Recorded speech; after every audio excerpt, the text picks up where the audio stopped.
Mbote balandi ya www.congolocolenews.com. Congolocolenews.com lelo na cadre ya émission na ye point de vue. Azana esengo bongo ya koyamba moto oyo azali susu ya ko présenter mingité. Moto yango aza représentant légal ya KTVL ndeka na lobaka kitwa di kiantima kia bavelela e kamba mibongo na papa nzuzi koya nekingombi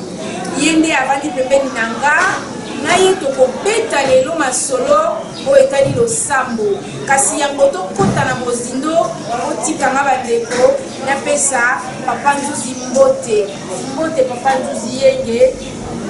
zola mama mingi bambote mingi na bandeko nyonso bazwi ntango ya kolanda biso na mikili ya poto mpe na felika mpe esika nyonso tozali ngai nzuzi nkoya nekingombi napesi bino bambote mangomba nyonso napesi bino bambote mpe napesi na bilili mama bafolo mbote mpe na yo moko mama journaliste ya makasi ya mboka oyo mbote mingi na ndenge opesi nga ntango ya koloba lisusu na bandeko na biso na mokolo na lelo mayangi mingi papa nzuzi esengo etondinga na sepelaka ntango navandaka pene na ye mpo nayebi soki naza pene na ye bainspiration mangwa bie eyaka lelo nga na ye tokobeta masolo ya losambo lelo lisolo na ngai eza bonzambe kati na bato nde mama ya lisolo tozosolola na papa nzuzi akoya nekingombi po bino moko bandeko ya diaspora bokobenga butumoi mama gudile moni papa tomoni mwa mopanzi na ye kata mosusu ayaki te kaka na kati ya Congolocole mwa diversité yango nga moko lelo nazwi ebonga tosola masolo ya bonzambe na bato papa nzuzi okoki koyebisa biso moto na nzambe baza na relation nini mangi mingi na batata bamama bandeko nyonso bazwi ntango ya kolanda biso mama naza kosepela mingi na motuna na ya kitoko nzambe kati na bato to moto na tata nzambe baza na relation nini d'abord moto azali ekelamu ya tata nzambe ya mibale moto azali mwana ya tata nzambe ya misato tata nzambe asali biso na posa na ye c'est-à-dire moto azali mwana ya tata nzambe azali nzambe ya moke ayekokokisa posa ya tata nzambe na kati ya mokili ntango ozali awa yeba ete lokola nzambe aza omniscient omniprésent omnipotent yo oza na esprit oza na âme oza na corps yango esali yo moto c'est-à-dire oza na intelligence oza na sagesse oza na nwenga c'est-à-dire mayele ya mayele c'est-à-dire yango ato olobaki moto na tata nzambe bazali eloko moko po tata nzambe asali biso na bolingo na ye yo na se awa na mokili oye na mission ya tata nzambe ozali nzambe oza na relation na nzambe ya malunga relation malunga ezali a partir ya elilingi na ye na lolenge ya boti yo na lolenge ya sali yo ozali ekelamu na ye ntango nyonso tata nzambe aza kobatela ye relation ya moto yango wana po ete nzambe aza kati na biso mpe azosala kati na biso na bandi ete boyoki ndimbola oyo etonda bwanya boyoki ndenge papa nzuzi ndenge nalobaka nalinga kobenga nkombo na ye mobimba mpo esalaka nga bien papa nzuzi koya nekingombi boyoki ndenge apesi eyano kasi papa nzuzi yebisa biso bokeseni nini ezali na nzambe na biso ya bakoko na Dieu tout puissant ndenge kobengaka nzambe ya mindele bokeseni ezali na esika nini mangi mingi mama Didile nazozongisa ebele ya matondo na yo moko ndenge oza kopela biso mituna oyo bokeseni ezali te ntango bazoloba Dieu tout puissant na Kikongo tolobi nzambe ya mpungu na Chiluba tolobi vidi mungu na Bangala balobi akongo mongali baswahili balobi mungu baba elati Dieu tout puissant na lokoto me bato na bato bakosambela nzambe na lokota na bango oyo tata nzambe apesi bango ezali mabe te soki oyoki moto abeli nzambe ya mpungu abeli vidi mukulu abeli nzakomba abeli mungu c'est-à-dire na lopoto elakisi Dieu tout puissant mais tobelela nzambe malamu na minoko ya mboka na biso oyo tata nzambe apesaki biso uta bakoko na biso wana esika wana eza mabe te ezali malamu mpo na biso confusion ezala na bato te mama na ngai mayangi mingi ya solo boyoki ndimbola papa lelo akopesa biyano na mwa mokuse kasi biyano yango eza mpenza mozindo po akososola na bwani ya nyonso kasi papa yebisa biso yango ete nzambe ya mondele to akoma bakoko babiso babondelaki nzambe nini papa mingi yambo mondele aya biso bakoko na biso surtout na bakongo tobelaki nzambe ya mpulu na baluba na bambujimai de kasai babelaki nzambe vidi mukulu bandeko na biso bangala na likolo babelaki nzambe nzakomba pe baswai na likolo bango babelaki nzambe mungu na nzambe wana ntango biso tosambelaki tozalaki malamu tokufaki te tokufaki noki te toliaki malamu tozalaki malamu tozalaki kitoko na nzambe wana na kombo wana yango esengeli biso baafrikain toyeba kaka kobelela toyeba kosenga toyeba kotatola na kombo wana oyo bakoko na biso basambelaki yango ekosala biso tokende liboso tatama toza na ndenge ya mabe te bakoko na biso basambelaki nzambe wana oyo tobelaki na lokota na biso ya mbomundela ya yango biso toza kosenga lisusu ete tosambela kaka nzambe na monoko ya mboka na biso oyo biso bakoko na biso basambelaka mayangi mingi wana yambo naleka na motuna na nga napesi mbote na Gode Ndikisa napesi mbote na Paul ambassadeur mpe omba matuli na Canada ya solo bino baebolandaka biso boza toujours nsima na biso namoni mpe papa Piti Bageya chef ya presse ya Katevel donc yende numéro 1 ya presse ya Katevel ndenge nabengaka ye na nzela ya Piti Bageya topesi mbote na Bijou Maya ope alandaka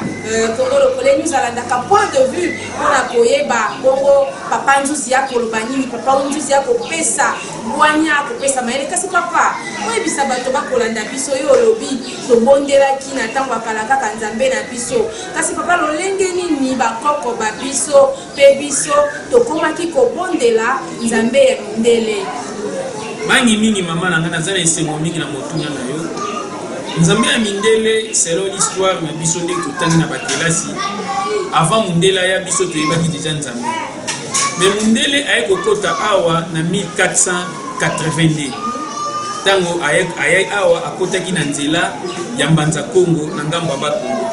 akokuta deja biso tozalaki na royaume Congo na royaume Congo na biso tozalaki na nyonso biso tozalaki na c'est-à-dire tozalaki na bakoko na biso bazalaki na constitution na bango babengaki mabandantu bakoko na biso bazalaki na bwanya bazalaki na sagesse bazalaki na intelligence nzambe wana ntango tovandi na 1485 arrivé ya bamissionnaire ntango baye bakokuta biso mais ntango baye balobi ke biso tozosambela nzambe mabe bango balela exception nzambe ya malamu nzoto eza contre la loi divine lokola biso toye nzambe amilakisaki depuis bakoko na biso tobelelaki nzambe ya movili nzakomba akongo biso totiki ye toyekola na nzambe ya mindele wana le 3 mai 1491 wanzinga nkuvu aye kozwa bateme ntango azwi bateme eye kosala riti spirituel entre nzambe na biso parce que wana moto abanaki kose présente nzambe na mokili ya molimo na mokili ya mosusu ntango kaka batie loboko riti spirituel esalami na lolenge wana toye kokota na pasi babandi koteka biso babandi koboma biso babandi komonisa biso pasi konyokola biso bayindo ntango wana sikoyo pasi ekoti epai na biso liwa ezalaki te ekoti parce que liwa oyo toyebaka ezalaki te mutu abanda kokufa na kimokolo mais lelo tokomokufa bana mike bagene mpo masumu ekoti bonzambe wana nde eye epai na biso basimpose yango na koboma na kobeta bato na konyokola basali biso bamarché ya tipo ya Nzanzibar bateki yo mutu lolenge batekaka nyama nde nzambe wana evandi bayi biso baeglise na bango bakatholike baprotestant baarmée lisali oyo ezalaki ya biso te parce que bonzambe eza culture mobimba na bonzambe wana ntango eye awa culture na biso elongwe tokomolata baminishi tokomolata bamaillot de main tokomi kobala na mibali tokomobala na basi ekoti kindoki culture wana sikoyo ememi mabe pasi ekoti na Afrique bato bakomo nyokwama bato bakomolela tozoyeba su te est-ce que tokozonga ndenge bakoko na biso bazalaki to tokozala kaka ndenge tozali c'est-à-dire bonzambe wana ekotaki na malembe te ekotaki na koboma biso na konyokola biso na koboma ba président Afrique ba gouverneur koboma bango kokabula biso ndenge ezali boye yango wana biso toyebisi bino ete nzambe wana ekotaki na petete ntango bakolonize biso bakoti biso bonzambe na bango boyebaki mwana ya roi Nzinzinga Mvemba akendaki na Portugal babalisi bango mindele 3000 jeunes congolais oyo bakendaki kuna balisi bango mindele bamoni ba Angelou ntango bazongi baye kondimisa roi aye kozwa baptême atiki bonzambe na biso bonzambe wana nde vandi yango tokotaki na bowumbu wana yango lelo pasi na felika bato mwindu bazobonga te partout mutu mwindu azali aza koinvente te aza na pasi aza konyokwama mpe kolela mama na ngai mayangi mingi ya solo bolandi na bokebi papa afungoli abeti bongo uto makambo yango ebanda te bisika ye kokoma lelo wana napesi papa Kabambu KTV Belgique kobala musala na okitoko napesi Paul Nzazi na poto kuna mbote bele pamado babote bele kasi papa yebisa biso yango bakoko bango ya biso bango nde bainventaki bonzambe yango ya biso to euta wapi bakoko babiso babandaki makambo yango boni kobanda kosambela nzambo ya biso bayindo bainventa yango ebanda boni penza toyeba makambo yango eza pe mwa mbutu mangi mingi mama na ngai bakoko na biso bainventaki te bainventaki makambo wana nzambe nde mutu amilakisaki kati na bango na bonzambe wana oyo bango basalaki c'est pour cela yango moni bakreaki c'est pour cela omonaki tosalaki bapyramide tosalaki royaume Congo empire Kuba empire Lunda na royaume Congo banda kolia mbongo babengaki nzimu basalaki mayele eza invention te melaki nzambe nde mutambi lakisaki pai na bango c'est pour cela na mayele wana basavant bazalaki bato mayele bazalaki c'est pour cela ye moko mundele azo reconnaître que l'Afrique est le berceau de l'humanité mayele nyonso eza na monde eutie pa na mutu mwini mais boni lelo nzambe oyo biso tokomosambela pona nini toza koinvente te pona nini toza konyokwama pona nini pasi ezali esengeli tosala retour à l'authenticité totala na tozonga nsima toyeba esika nini tobungelaki soki tozongi esika oyo biso tobungelaki esika wana nde tokoki koyeba ya solo tozonga bien toyeba nini oyo tobebisi nini oyo tobungisi ozomona siko ezosenga na biso toyeba yango bakoko na biso bonzambe wana ezaki inspiration nzambe na biso amilakisaki na bakoko na biso yango ekitaki génération en génération tosalaki becriture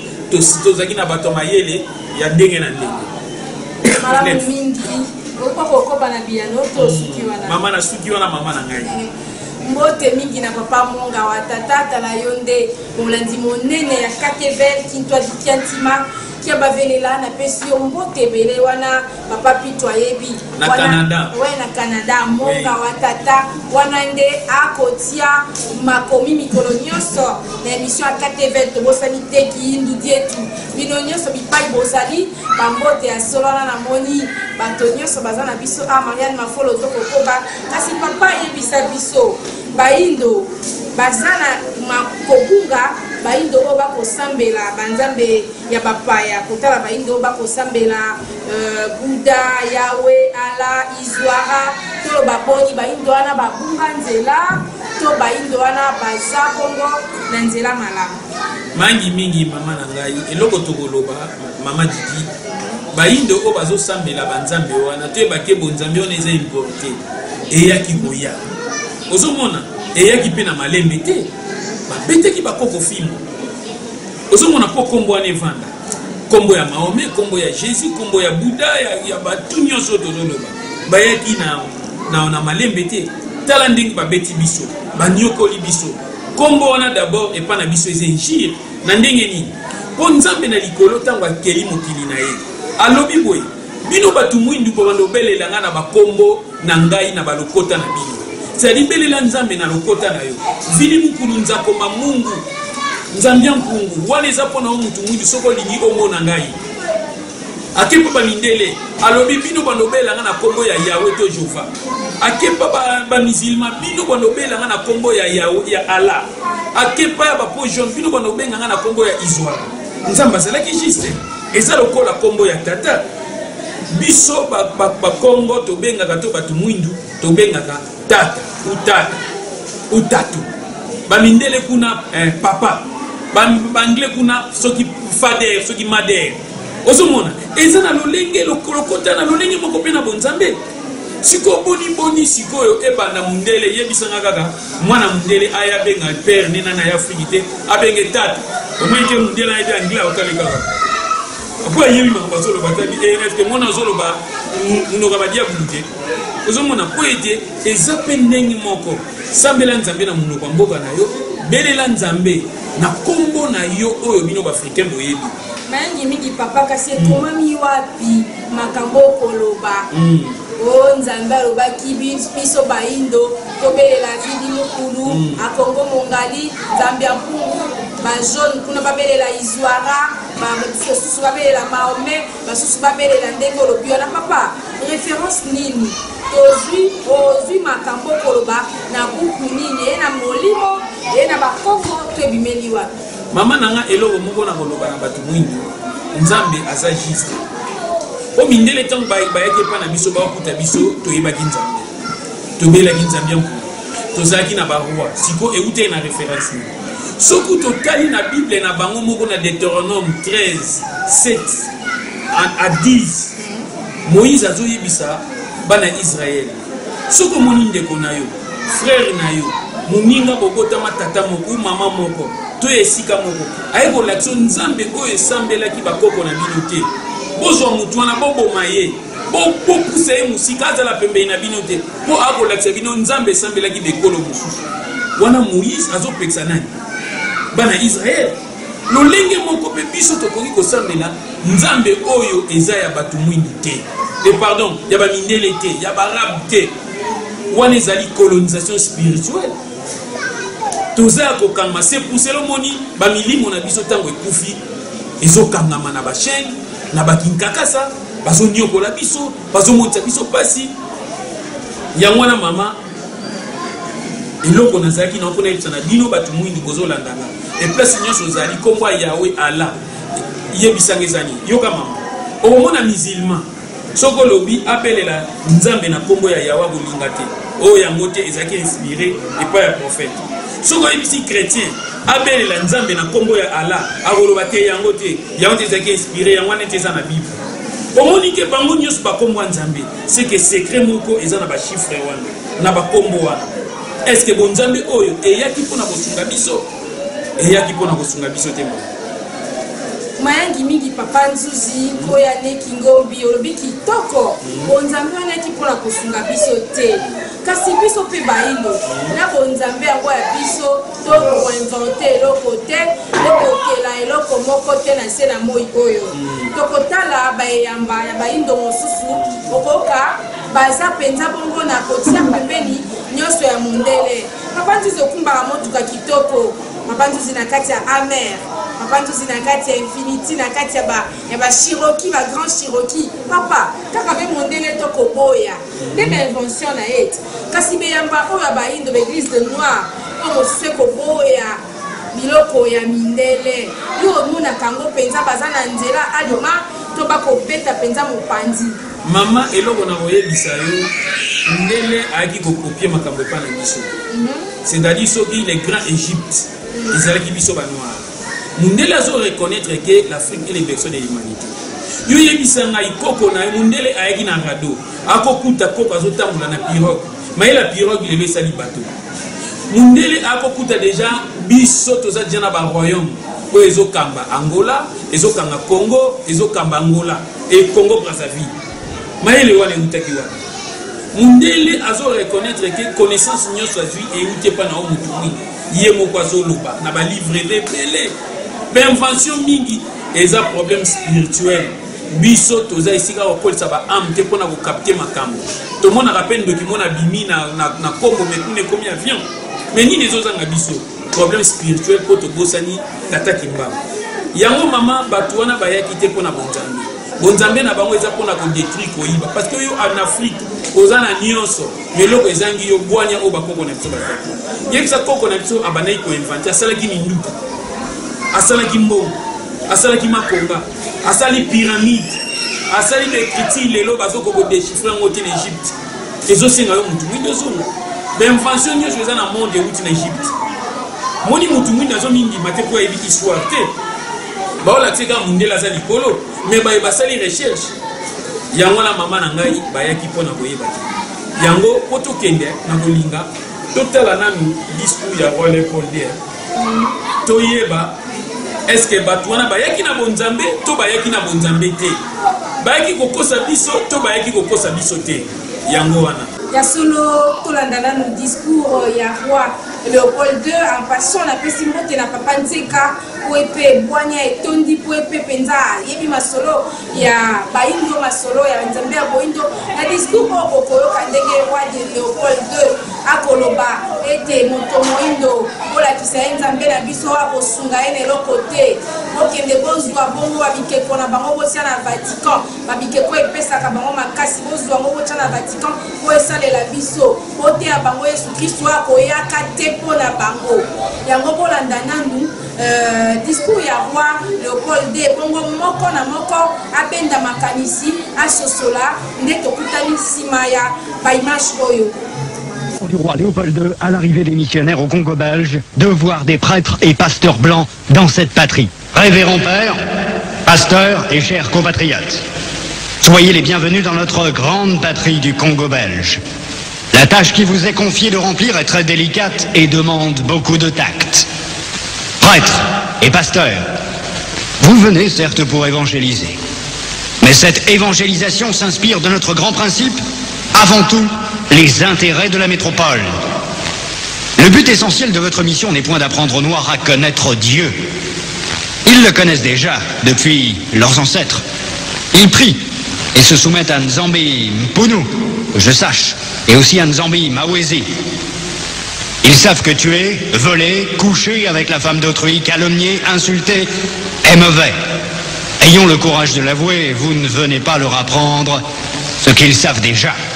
Votre rôle est essentiellement de faciliter les administrateurs et les industriels, c'est-à-dire que vous interpréterez l'évangile de la façon qui sert le mieux vos intérêts dans cette partie du monde. Pour ce faire, vous veillerez entre autres à désintéresser nos sauvages noirs des richesses dont regorge leur sous-sol,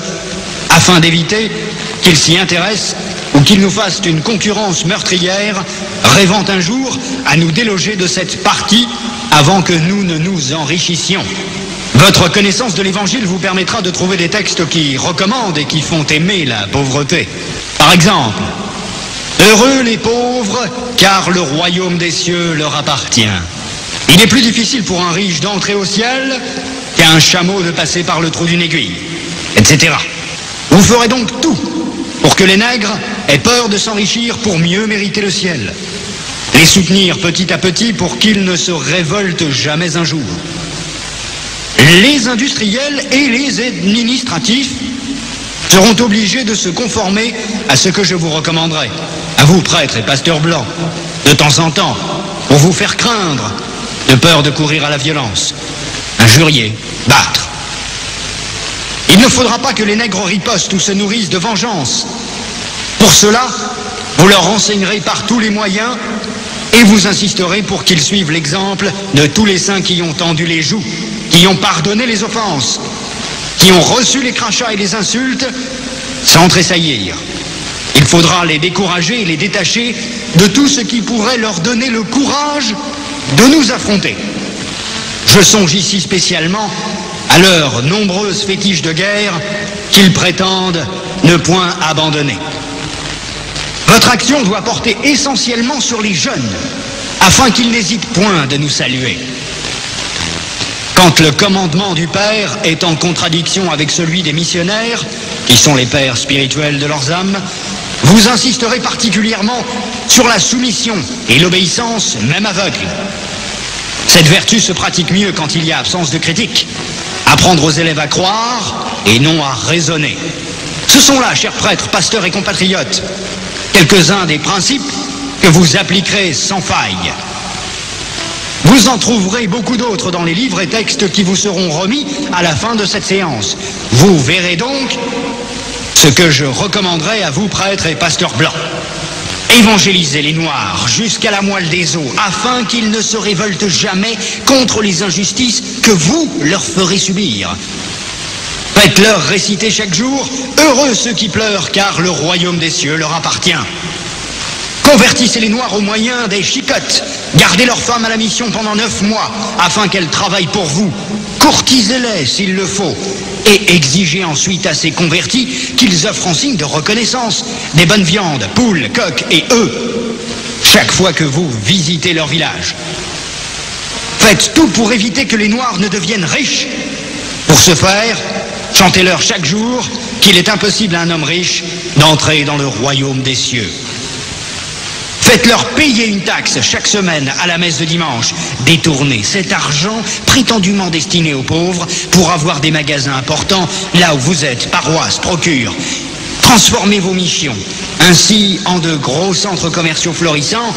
et aidez légèrement les pauvres pour encourager d'autres blancs à investir régulièrement. Demandez aux Noirs de mourir de faim et vous autres vous mangerez 5 fois par jour. En plus, que vos ventres soient toujours pleins de bonnes choses et que vos bouches exhalent partout l'odeur des oignons. Instituez pour eux un système de confection qui fera de vous de bons détecteurs pour dénoncer tout Noir à une prise de conscience pour la revendication de l'indépendance nationale. Enseignez une doctrine que vous ne mettrez pas en pratique, et peut-être s'ils vous demandent pourquoi vous comportez-vous contrairement à ce que vous prêchez, répondez-leur, vous les Noirs, suivez ce que nous disons et non ce que nous faisons. Et s'ils répliquent en disant qu'une foi sans œuvre est une foi morte, fâchez-vous en appliquant le fouet et répondez-leur, heureux ceux qui croient sans protester. Dites-leur que les statuettes que vous gardez chez vous sont l'œuvre de Satan. Confisquez-les et allez remplir vos musées, ainsi que ceux de Ternérine au Vatican. Faites oublier aux Noirs leurs ancêtres, afin qu'ils adorent les vôtres. Ils ne les écouteront jamais, par exemple, les saintes, la Vierge Marie, Sainte Thérèse, Saint Martin. Faites-leur prier en les mettant à genoux comme punition. Et obligez-leur à réciter le chapelet 10 fois ou plus. Ne présentez jamais une chaise à un Noir qui vient vous voir. Ne l'invitez jamais. Donnez-lui tout au plus une cigarette. Ne l'invitez jamais à manger avec vous, même s'il égorge pour vous une poule ou un coq, chaque fois que vous arrivez chez lui. Bref, lorsque vous aurez accompli tout cela, notre pays, la Belgique, sera très riche, et c'est plus tard seulement, lorsque les Noirs auront compris que nous essayerons de les aider pour l'amour de Dieu, car on ne réveille pas un chat qui dort. Je vous en remercie vivement, le roi des Belges.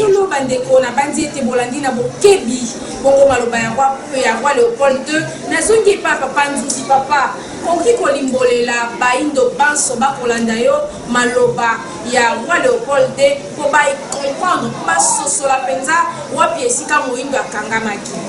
Mangi mingi tata mama o nyoso fitangu ya kolanda discours oyo ameka bososo. Eza voix ya mondele eza bango mindele masali yango. Biso to ziongo pona kolaksa bino baindo ete roi Léopold II azotinda ba missionnaire na kati ya Congo central. Ete Batuana baye ba missionnaire baye pona bonzambe te. Biso déjà toyebi nzambe na biso. Toyebi déjà nzambe pour vidi mon pour tout consort. Mais bon là que ça bango nzambe oyo e ko répondre bango na rien. Pe bokanga bikeko na bango. Bokanga ba pouvoir na bango. Ce qui est liké na bango eza pona Yesu akoya te pona bango. Pona biso baneka. Ça dit yo mutu mutu koyo zo sambela Yesu. Ozo sambela Mahomet, ozo sambela Bouddha, mais grand prêtre na bango, o azamu konti na bango parce que l'église wana ezalaki na communication na roi Léopold II na Belgique. Siko ozo mona ndenga tindi ba ko posa biso. Benu ba pangi ba be. Ozo tele makata boye pona buzoba wana. Bolongwa boye bokumisa nzambe ya mfungi mbangu. Nzambe ya papa mpadi. Nzambe ya Matai Mwanda. C'est-à-dire, pour que vous secrétaire tant que Koufaka, ce que Koufi Makamni, ce que nous avons. Mikolegoya, to komemela bino ba secret à l'Iwa. Après la mort, ni les Kanaka. nini esalama yango moni Congo Lokole alalité azoya toujours kopundolisa biso makambo oyo botoyebisaka bino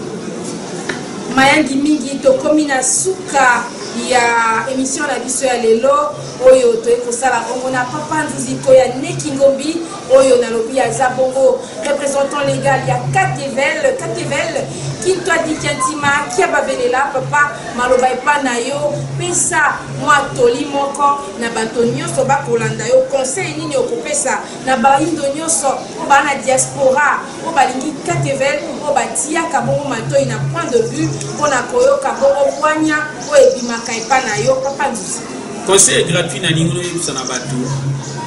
bonzambe oyo toza kosambela ezali importé eza nango ya biso te botangaki na ba histoire ndenge bakoko na biso batekamaki botangaki na ba histoire ndenge bazo maltraiter bakoko na biso bazo boma bango kobwaka bango na bamai kokata bango mitu koboma ba prophète na biso koboma ba prophétesse mama Kimpavita batumbaki ye asalaki nini Fumu Kimbangu 30 ans na boloko asali nini Papa Mpadi bakati ye mutu André Machua bakundie na mabanga c'est-à-dire batu wana bayilaki bonzambe te yango na tozoyebisa bino ete boya kozwa malongi manza